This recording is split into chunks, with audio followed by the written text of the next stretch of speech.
Chaque mois, le centre hospitalier Alpes-Léman utilise plus de 200 poches de produits sanguins issus du don du sang.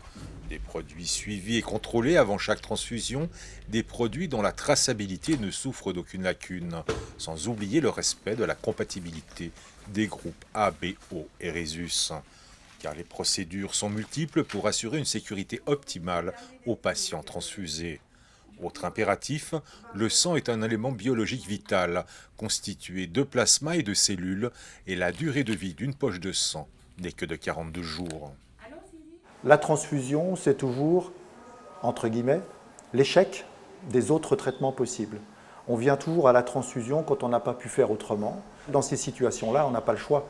C'est la poche de sang, la poche de plasma, la poche de plaquettes qui sont les traitements salvateurs et immédiats.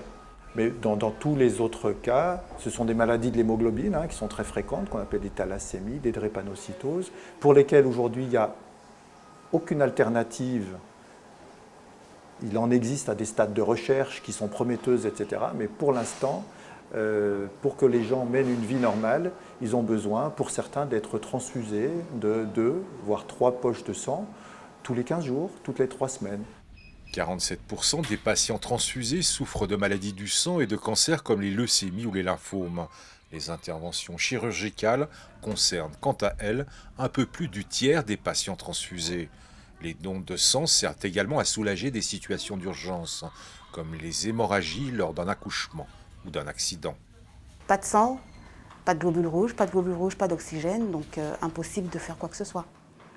Donc oui, c'est forcément très important pour nous. D'ailleurs, on remercie toutes les personnes qui donnent leur sang régulièrement, parce que c'est grâce à elles qu'on peut avoir une vie presque normale. On parlait des réserves qui étaient très basses, et c'est vrai que là, j'ai commencé à m'inquiéter, parce que forcément, comme je dis, c'est indispensable pour nous. Donc quand je sais qu'il y a la poche de sang qui va bien, oui, c'est complètement salutaire, parce que, encore une fois, l'autre terme, c'est indispensable. Donc quand je vois la poche de sang, oui, elle est salutaire pour la vie de mes enfants. En même temps, le sang, c'est la vie, donc je pense qu'on ne peut pas mieux résumer. Le sang, c'est la vie. Donc la poche de sang, c'est la vie. Donc le don, c'est la vie.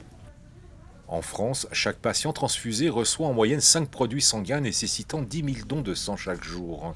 Et que vous soyez vacciné ou pas, vous pouvez donner votre sang sans test PCR.